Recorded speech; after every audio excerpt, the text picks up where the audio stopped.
This is the program that shows you the side of police chase videos they didn't want you to see. Bungled arrests, kamikaze crooks and cop-based carnage of all kinds. Welcome to Cops Uncut, the real car crash TV.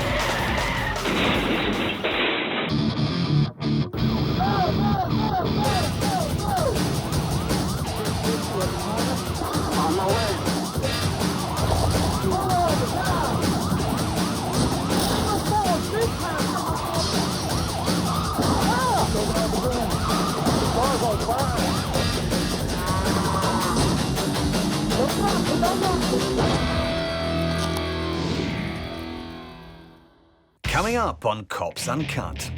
This officer gets overexcited. This biker gets bumped off the road. And we get a bird's eye view of a poolside pursuit. Taking off again. What you're about to see is a rare example of cops working together in perfect harmony. The Hardyville Police Department obviously get on well with each other, and none of them is more selfless than Officer Chris Nollinger. He may be on the tail of this pickup, but he wants to step aside and let one of his colleagues take over. I'll go ahead and, as soon as they get in, I'm going to back off and let them take the lead. What a nice man. All right, get him up here. I need some help. These guys driving crazy.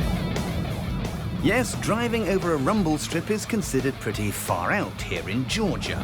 Advise him as soon as he gets up here, I'm going to back off and let him take the lead. So that way he can go ahead and do what he's got to do. If he can get somebody else up here. What Officer Nollinger is waiting for is this. It's a police SUV, which acts as a sort of specialized unit for pit maneuvers. And as you can see, there are some beefy-looking rhubards attached to the front for that very purpose. Like a lion stalking its prey, the unit first of all tracks its suspect. He then pulls alongside looking for weak points and possible angles of attack.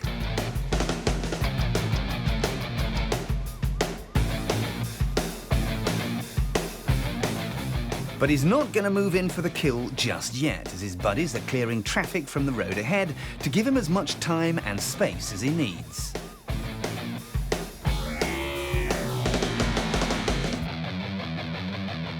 Now he's got 3 lanes to play with, it's time to get down to business, and he soon goes bumper to bumper. That may have looked like a failed attempt, but he was just getting his eye in, so now it's time for something a little more forceful. And Officer Collinger is on hand with some words of support. Oh, do it now. Get up there, Matt. Come on. Get him, Matt. Get him. Ah, who needs motivation when you've got cheerleaders like this? Do it now. Come on. Do it. Yeah. Come on. Oh. All right, 1050 Central, 1050. He's headed him out.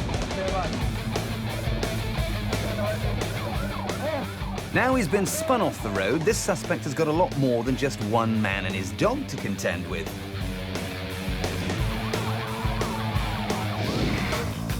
These cops work together to track down their man. As well as appreciating the value of good teamwork, they also appreciated the value of a good pit maneuver. And it's always a pleasure to ram someone off the road when you've got your fan club to cheer you on. Do it now. Come on. Do it. Yeah. Come on. Oh. All right, 1050 Central, 1050. Still to come in part 1. This cop gets carried away, and this suspect can't escape from the flying eye.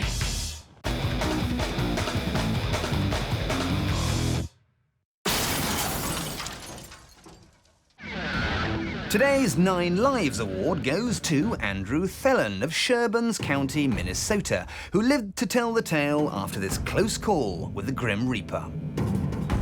He pulled over a Ford Explorer after 2 separate members of the public complained that it was being driven erratically. With his colleague checking the Ford over, Thelen asks the driver to get out. But as he tries to unlock the door, this happens. As they were picking up speed, not only did he manage to stop himself from falling into the snow, he also pulled his gun and politely asked for the vehicle to be stopped. The driver, one William Krawchuk, simply carried on, so Thelen was left with no option but to open fire. Incredibly, when his colleagues catch up with him, this superhuman state trooper is running after the Explorer as it comes to rest in a nearby field. When Krawchuk was arrested, he had half a bottle of whiskey in his system and the other half was on the seat next to him. This daring deputy hitched a ride on the running board. But after a brush with death, it was his suspect who came off second best.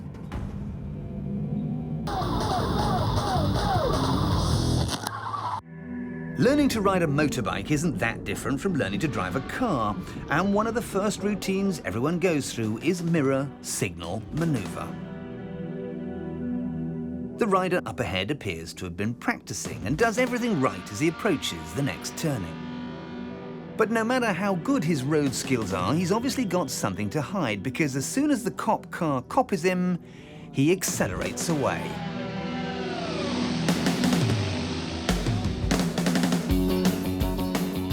And now that he's in a chase, the highway code goes straight out the window, or should that be, over the handlebars. As well as speeding and veering onto the opposite side of the road, he's invented his own brand new routine. It's called signal, mirror, signal, maneuver, signal, signal. That's the dirt road, we'll come out down the Banijay Highway. Not that the cop cares too much by now. All he wants to do is pull this biker over and get him into custody. And the great thing about motorcyclists is that they haven't got the option of winding their window up. So even when they're on the move, you can pull alongside for a chat.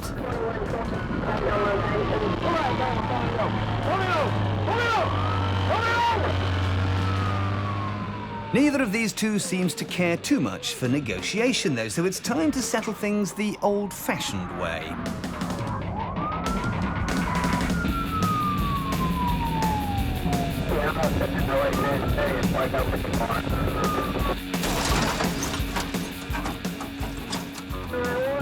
When you're on a bike, there's no seatbelt and no airbag, but there's also nothing to stop you from running away. Which is exactly what this bloke does. It's a big forest, and it's the beginning of a long, dark night, so for all we know, he could still be out there.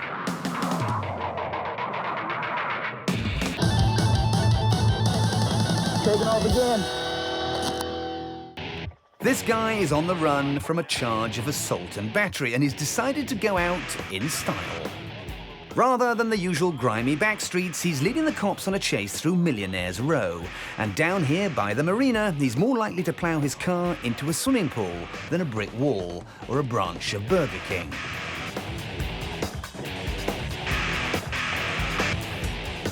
So while this airborne unit and their colleagues on the ground decide how to stop him, we can sit back and admire the real estate. With so many boathouses, tennis courts and gravel drives on show, you'll probably be able to see this video in the new series of Knots Landing. In fact, a car crash or a shootout would really spoil the local ambience, so the cops had better be careful, because they'll never hear the last of it if there's so much as a blade of grass out of place on anybody's front lawn. In this neck of the woods, you even get a better class of bystander. So when the suspect intimidates one of the locals, it should come as no surprise what kind of car they're driving. Quarter one, he just ran an SUV off the road. But the cops have come up with a plan, and there's an officer hiding behind the nearest yacht with some stop sticks in his hand. But whoever's got sticks, get ready, because here he comes. You're only maybe 100 yards right now. Sticks right now, if you're going to have sticks. 244, he hit the sticks. He got the sticks. Get him out of the way. Move over, Johnny. Behind the trees, Mike. Now his tires are like a bottle of champagne that's been left in the fridge overnight.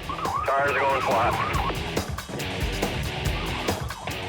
If this guy makes a run for it here, they'll be hearing the burglar alarms in the next state. He ain't jumping, so. Car stopped, suspects out of the vehicle on the ground. Not only that, but Neighborhood Watch would be onto him in a flash. So this arrest is going to be a piece of cake.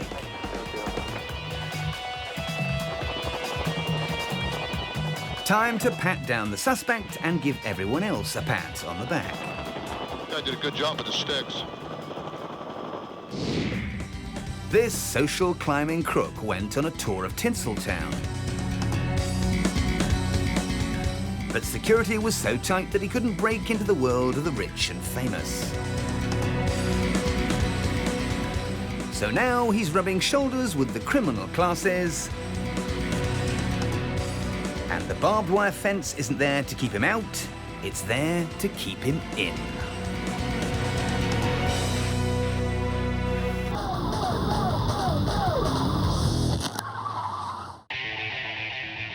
There's been a bank robbery in Palm Beach, Florida, and half of the gang is being apprehended at this intersection. Meanwhile, the cop we're on board with has just spotted the other half.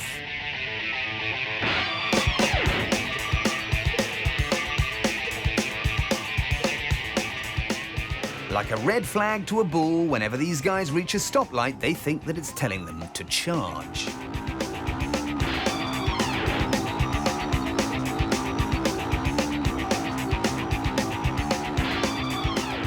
Several red lights later, and their pursuer is only just managing to stay in touch. So he must be relieved when some backup arrives to help him out.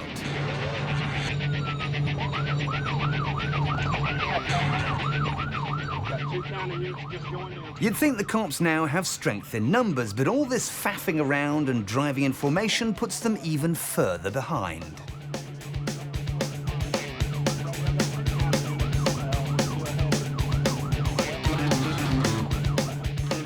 Whilst they may not be able to go straight in real life, when it comes to a getaway, these bank robbers know how to keep things simple. In fact, if they keep on heading west at this rate, they'll end up in the Gulf of Mexico.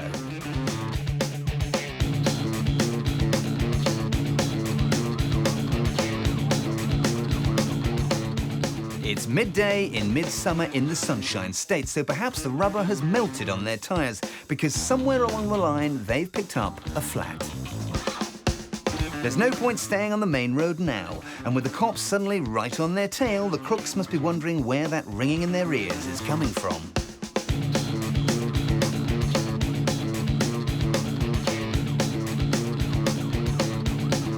Now the end is in sight, they decide to ditch some of the evidence, although you couldn't get much more conspicuous than throwing it in the path of an oncoming cop car.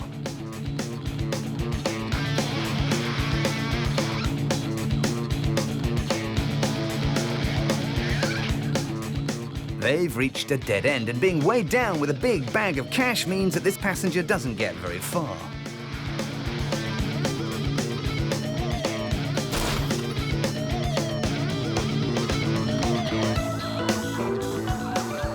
At least the driver chose to carry notes instead of coins when he made a run for it, but the cops picked him up later in a nearby house. So remember, you don't want to get stuck with too much cash when you're sticking up a bank. Because instead of sharing the spoils with your mates, you could end up sharing a prison cell. Taking off again. Still to come in part 2. This country boy has some company, and this chase gets corny. Taking off again. Time for a cautionary tale as we get to meet Mr. Clay Ballman of Borgia, Texas. I need you to step out here for me, okay, Clay? A little earlier, Ballman was noticed driving erratically by a local teenager. Clay. Okay, good. I need you to step out here for me, okay? She followed him, but as she was calling 911 on her cell phone, he managed to collide with her car. I'm just sit here with him for a sec. I've asked him if he Pretty sorry stuff, I'm sure you'll agree, but the really shocking part is what Bullman does for a living. I'm gonna give him another chance, and then I'm gonna take that as a refusal. Okay. He's the local district attorney. Hey, Clay. And in case you don't know what a DA does, he's the public official who represents the government in the prosecution of criminals. So in this case, he's also representing the government in the definition of irony. I don't know where your wife is. Okay, I need you to step out here for me. Not only has Ballman been boozing, it looks like his wife has too, and he's been looking for her in every bar in town. Okay. He's asking for his wife. He's wondering if his wife's okay. He said he was just out looking for her. I got a strong odor of alcohol. Believe me, we can almost smell it from here. Your wife's not here, okay? If this was any ordinary DUI, the cops would have slapped on the cuffs and thrown him in the back of the cruiser by now. I understand that, but you got to understand where I'm coming from. You were involved in an accident, okay? I can smell alcohol coming from you. I need you to do some field sobriety tests for me, okay? Will you be willing to do those field sobriety tests? But these cops know which side their bread's buttered on, so it would seem that there's one law for ordinary citizens and another law for, well, for the law. Clay, I need you to step out here and do some field sobriety tests for me, okay? You have 15 minutes to comply. Go ahead You and may step have out thought of that the he was avoiding a field sobriety test because of the damage it might do to his reputation if anybody got to see the video. Clay, let's just step out. Clay. Clay, let's step. But the more officers that are called on to help out, the more it becomes apparent that he was simply too drunk to stand up. Finally, Bullman is threatened with something other than a helping hand. Clay, I'm gonna let you know you need to step out of the car or else we're gonna have to spray you, okay? Don't make us spray you. Step out of the car, okay? And at last, this cop treats him more like a DUI than a DA.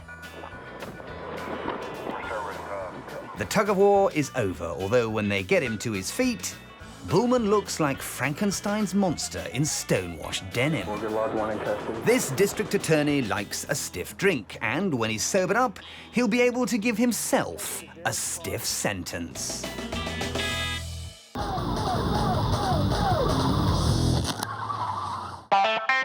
Take a good look at the truck up ahead because it would appear to possess chameleon-like qualities.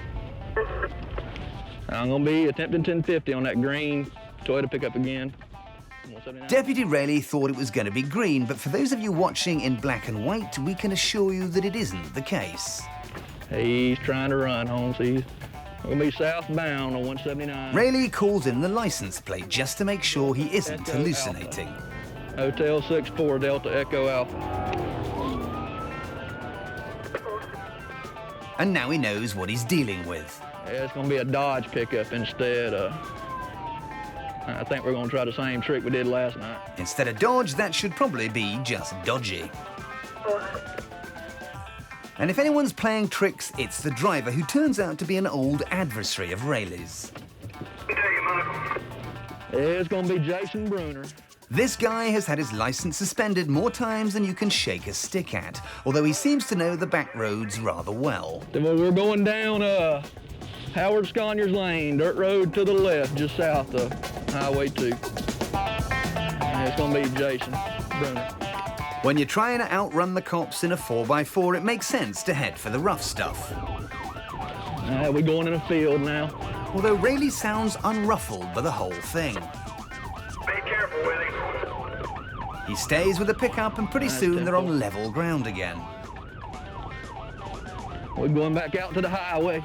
You get the feeling they've both been through this pantomime routine many times before. Go ahead and notify a supervisor. Bruner picks a road, and Rayleigh calls out the number. We'll be back northbound on 179, coming up to the caution light.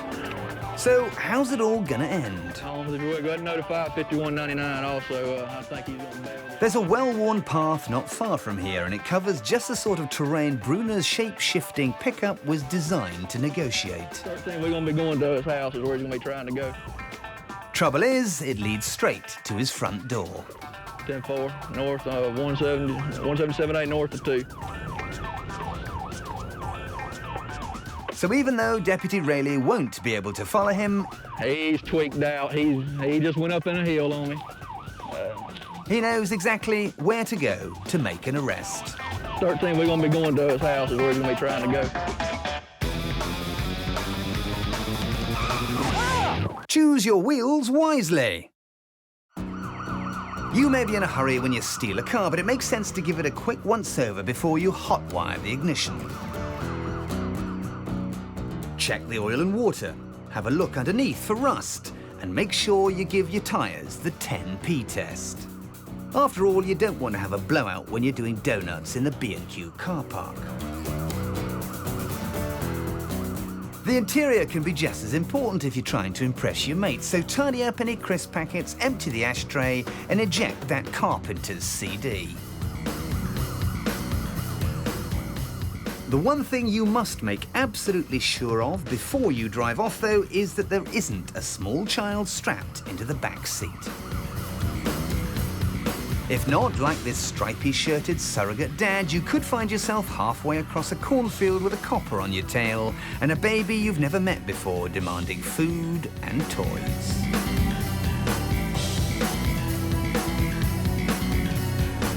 So next time you're in the multi-story with a bent coat hanger in your hand, trying to prise open the window of a sports car, remember that a baby on board sticker should sometimes be taken quite literally.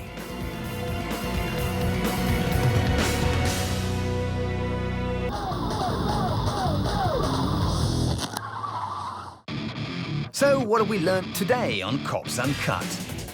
It's always best to have the crowd on your side. Yeah, come on. Oh. It's easy to take a tumble when you're on two wheels. And jump out of one moving vehicle and you might get hit by another. Be careful out there.